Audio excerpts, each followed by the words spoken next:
Welcome back to Dinosaur Island. This is Season 2, Episode 4, which is great. So, in the newly arrived Brachiosaurus herd, this Brachiosaurus, who we will name Giraffe, the Giraffe Titan, is babysitting the little babies, while the other herd is grazing over there. Meanwhile, they appear to be having a normal day. But then, something unexpected comes along. Hiding in the brush, blending in with the leaves very well, as it is green, is Silas, the Dilophosaurus. He decides to get up.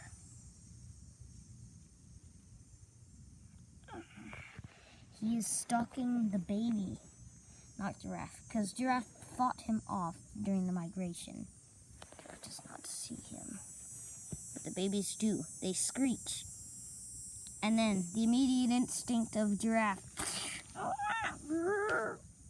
Now it is hard for Silas to attack, because Giraffe is in between Silas and the babies. And he has lost the element of surprise, so he runs away. But then the Giraffe Titan realizes what she has run into. She does not know that the southern jungle predators have followed her. Silas was from the southern jungle, but they have 6 of them, all different species.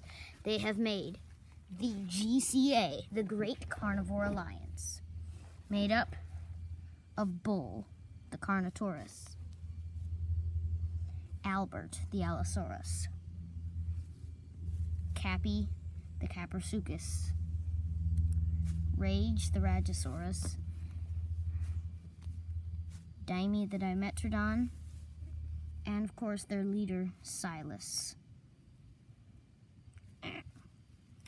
They are grouping together, all stalking. Always stalking. And they are out to get everyone on the island. So they will be a major threat.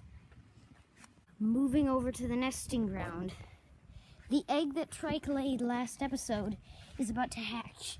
They are on the far left side of, the far left side of the nesting ground. And by the way, I just realized recently that Dinosaur Island is completely inverted. The western plains are on the eastern side of the island, and the eastern jungle is on the western part of the island. So anyway, the egg cracks open. Trike tells everyone else to step away. The first thing that the baby sees recognizes as its mother. So Heartstabber, Sprite, and Toro step away. Trike keeps watching. She nudges the egg to see if the baby is awake. She hears faint calls from inside. And then it cracks open, and out pops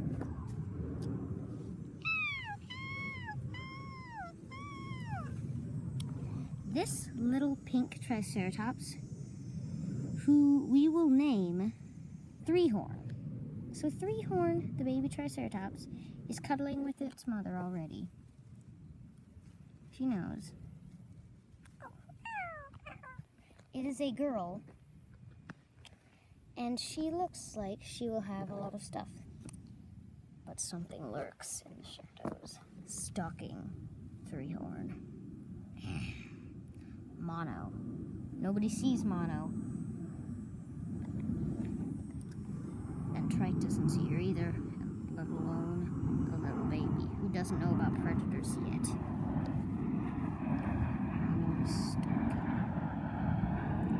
And then, all of a sudden, out of nowhere, strikes. Trike has noticed.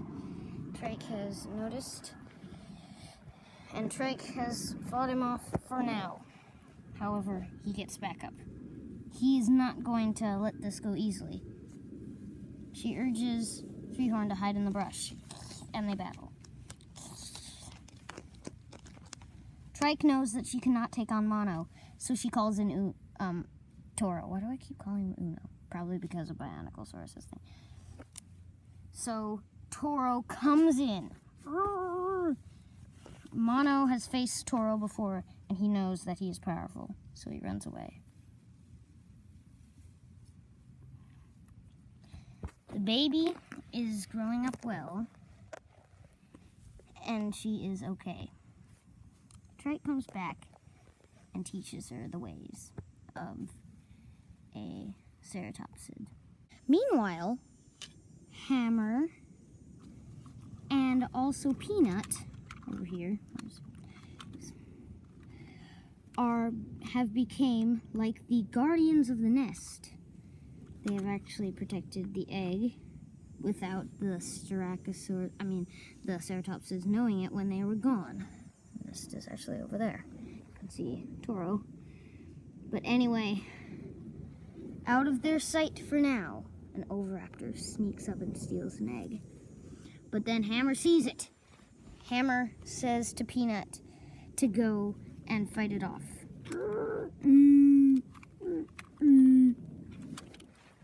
Peanut comes over. She headbutts the oviraptor with all her might. The oviraptor is knocked out. Peanut takes the egg. The oviraptor is not dead, though. She wants to make sure this happens.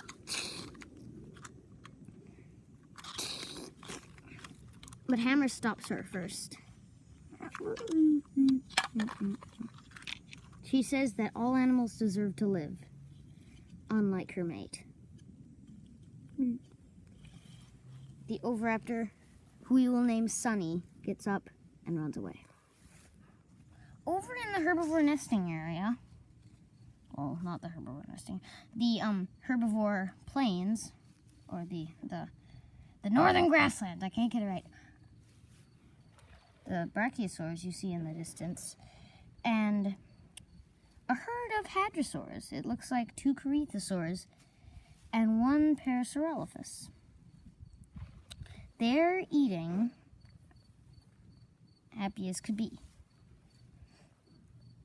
But nothing is peaceful on Dinosaur Island. Giga, the Giganotosaurus, is stalking them. He's careful not to make a sound. He's already really quiet. Like, he's really quiet. But he sneaks up on one of the corythosaurs. Which is very bad, because the one he's sneaking up on is the lookout, which is the one in the middle. The lookout does not see him.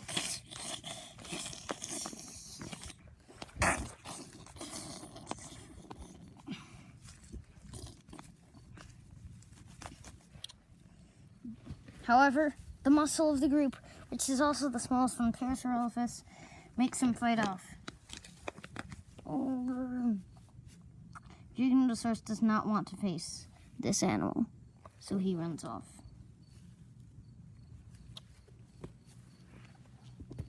When the Parasaurolophus checks to see if the lookout is dead, it appears he is not, just very injured.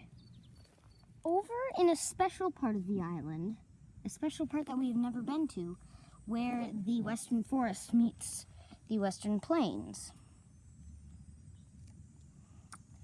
an animal walks to this and says, "This special place is Scyther's nest. She has finally made it back. She's finally back. She grazes on the grass. She misses it. It is even better than the grass in the southern jungle, mostly because there's a drought there. But when she came back, she didn't remember it ever being this lush. Scyther is having a great time. However, we will see her more.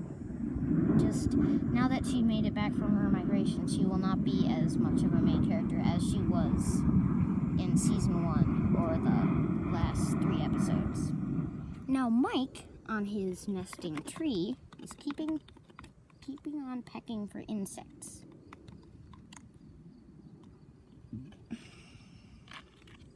Mike soon flies up to the very top of his tree, where the insects are bigger and yummier, but rarer. He pecks and pecks and pecks, but he soon decides to go back down. He is having a peaceful time in his life right now. But when something disturbs him, he is forced to fly away. Mike needs to find a new home. He flies around looking for other trees, across the land majestically, looking at the herbivore areas and Scyther's home.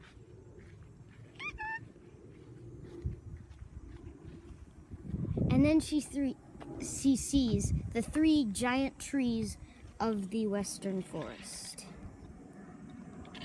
They are very hard to come by, but these bushes are great.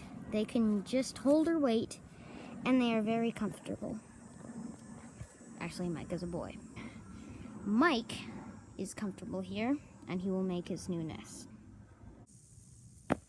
Mono has found an area of the herbivore nesting grounds that Hammer and Peanut are not protecting. And if he doesn't manage to get an egg here, he will just move. Like, he is very stealthy. He's a very stealthy dino, so he can move without them seeing him.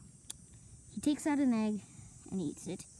He is finally not starving anymore. He was starving last time. Now he's thirsty, and he heads off to the lake.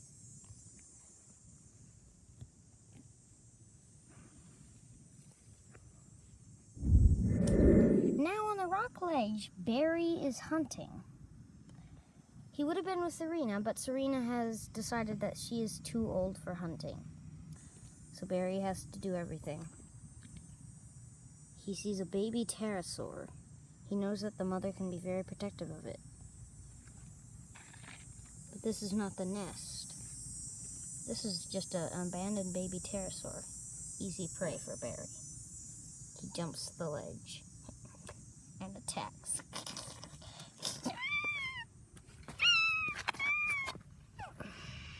Barry has an easy meal.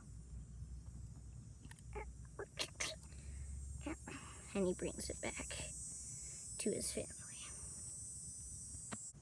Rexy has grown up a bit to his size. But anyway, he is hunting an animal that we saw earlier in this episode, Sonny the Oviraptor. He is sneaking up. And soon, as this is his first real dinosaur hunt, he does well. He lunges. Sonny doesn't put up a fight at all. Oviraptor has no real defenses except for the egg. He throws the egg at Rexy's face, but it doesn't do any damage. Rexy has his first easy meal.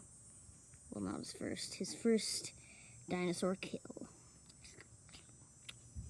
Rexy will grow up to be more powerful than Bloodtooth. He just hasn't interacted with much dinosaurs, so he's not really a main character yet.